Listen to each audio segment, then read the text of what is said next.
Hey guys, you know what I like to do the morning after seeing Dead & Company in concert the night before? I like to look at some baseball cards. So guys, here we go. We're going to have a video today. I just don't even know where to start. I've got many things to talk about, cards to show off. I've got a PSA reveal. I've got kind of a sneak peek of our 1970s Golden Age of Cardboard broadcast with some cards from the 70s I'm going to discuss. I got some mail. I got some cards a friend gave me, and so I got so many things on my mind. First of all, I want to do a shout out to Mike Armstrong, Caught Looking with Mike Armstrong. So if you haven't checked his channel out, please do. He's got great content. I think he just got over 100 subscribers. He should have a lot more. He's got a great video where he picked up a T206 Hal Chase, and he picked up novelty cutlery, Eddie Plank, and I'm trying to remember the other card. I believe it was Napoleon Lajoie. So check his channel out, Caught Looking with Mike Armstrong. So I'm also going to talk about a PSA reveal. That'll be at the end. Some good grades, 3 cards only, express service. 3 cards, 2 that were very good, and 1 that's a head scratcher. But that's the way it's going lately.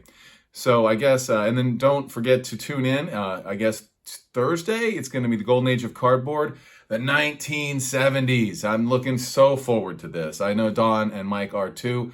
Love the 70s cards. I'm going to do a little preview today with some autograph cards from the 70s and some other cool cards that I like. But boy, the 70s, I don't know if there's a bad set. I love the 70s. So anyway, guys, here we go. So first thing I'm going to do is talk about some 1970s cards. Adjust my camera here. And a little Tony Gwynn in the background because Anthony Keith Gwynn, the great one.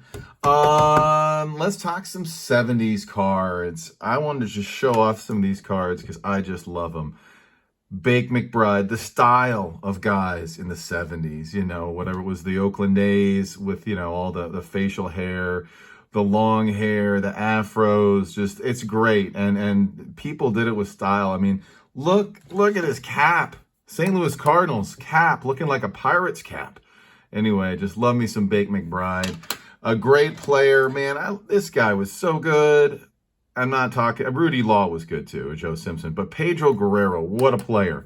1979 prospects, so they, you know, have their horizontal cards. Not just, I said in the Golden Age of Cardboard, you know, talking about, you know, maybe because we collected in the 80s, we were used to cards that were vertical, but there were a lot of horizontal cards of different types and leaders. So Pedro Guerrero, rookie, what a player.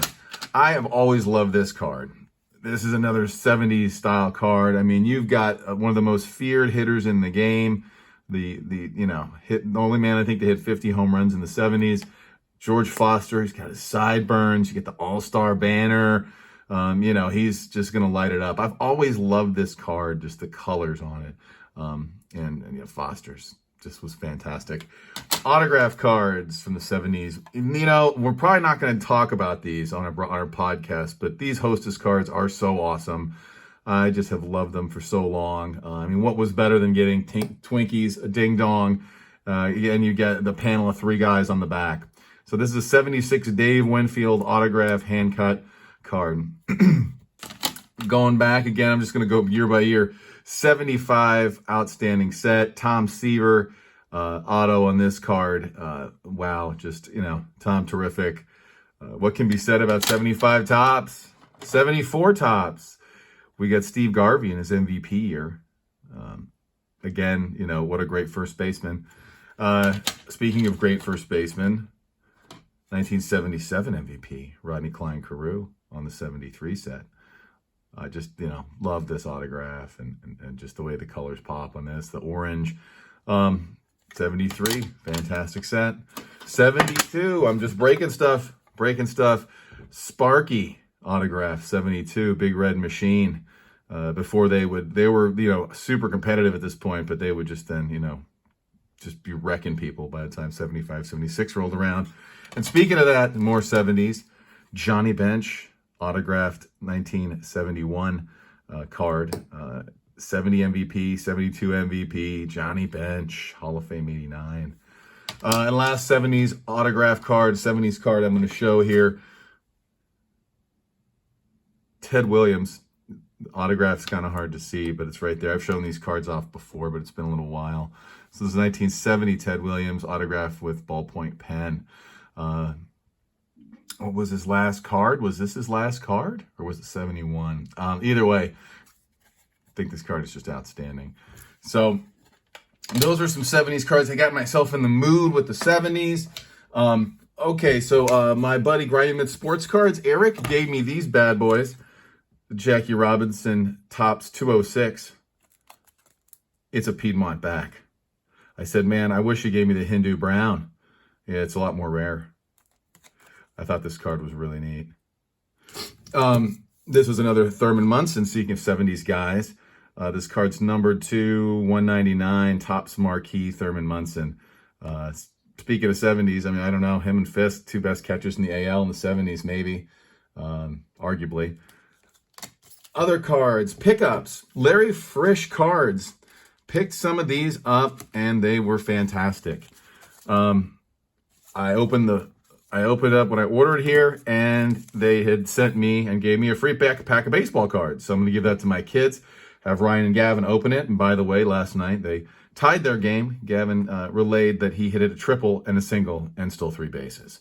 And I owe him some money for that, apparently. So this is a cool pack. Anyway, so Frisch, they just sent this like, hey, here, have a pack. So that's good business. And picked up these Negro League Stars, Josh Gibsons, and they all are just crispy. Straight from Larry Frisch cards. You know, I think his children, or his son runs it now. But these came out in 86. You know, there aren't a lot of sets. This may be one of the first type of sets like this. Obviously, the Laughlin has gotten a lot of traction, the 74 Laughlin set. But these are just fantastic cards. They're very crispy. And the great Josh Gibson. Gonna put those right there. And then, speaking of Laughlin gaining traction, this was a Laughlin card. I saw a Clemente in a PSA 10 Laughlin card go for big, big money. I mean, like, I don't know, over $1,000. It's crazy. So I started looking more at these Laughlin cards, and this is the Jackie Robinson from the 74 set. Jackie scores 3 times in the 1949 All-Star Game, which was the first All-Star Game to have African-American players in it. And I believe, I've talked about this a little bit before, but Jackie Robinson was in it. Satchel, Paige, Larry Doby, Roy Campanella. I'm not sure if Paige was, but anyway, the 49 All-Star Game.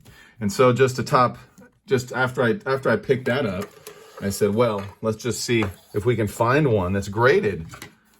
And I found one. Hard to believe. And so I guess there's no 9s in this card, but I just thought it was so cool. It's a very wide card. You compare it to regular cards, and I'll pull out this Bob James. You know, just take a look at that tooth. Maybe he should work on that. But so these cards are bigger, wider. Same, I don't know, they're shorter and wider than your normal cards. Laughlin. So I thought that was really cool. PSA Reveal. PSA Reveal. 3 cards. This was express service. They got them back to me quickly. This, I had 3 cards. We were kind of pre-grading them. This is a Tarkenton rookie, and I thought this thing was at least a 6. My buddy Eric thought that it was possibly a 7. It's really nice. These 62s are like 71 Topps baseball, and it got a 7, which is a big score. And, you know, just straight on Tarkenton rookie. You know, the centering on this is outstanding. And the colors, the sheen, everything was really nice on this. I was super happy with that grade. So put that one over there. Next one was Mantle. And 2 Mantles coming up. And this was a 63. We had just talked about the 60s. And this was one of Don's favorite sets. Got this back. Again, thought it had a chance at a 6. Eric said, dude, it might get a 7. Got a 7. So that was a really nice card. And not perfect. The centering's off, but left to right, really nice. The green on the bottom is just tough. You know, the bottoms of these 65 cards are real tough. So was real happy with that one. And now for the head scratcher. This was a 56 Mantle. and I thought this thing was a 4 all day. Eric thought it was a 4 all day. Didn't have any creases that we could see. Didn't have any wrinkles. Didn't have any major divots in the card. No major paper loss. Thought it was on a bad day a 3.5. I have a 3.5. Eric's got a 4. Thought this was a 4, and it got a 2. A 2. So I don't know what we missed. Maybe I'll have to put under a black light. This is like the nicest 2 you're ever going to see. I mean, the centering is not perfect, but it's pretty spot on. The sheen on it, there's a little kind of line indented over here. But other than that, I mean, there's not any creases on this that I can see. But a beautiful 56 Mantle. I mean, you know, any Mantle is a great card, but this is like the nicest 2 I think you're going to find. So guys, I really appreciate you watching.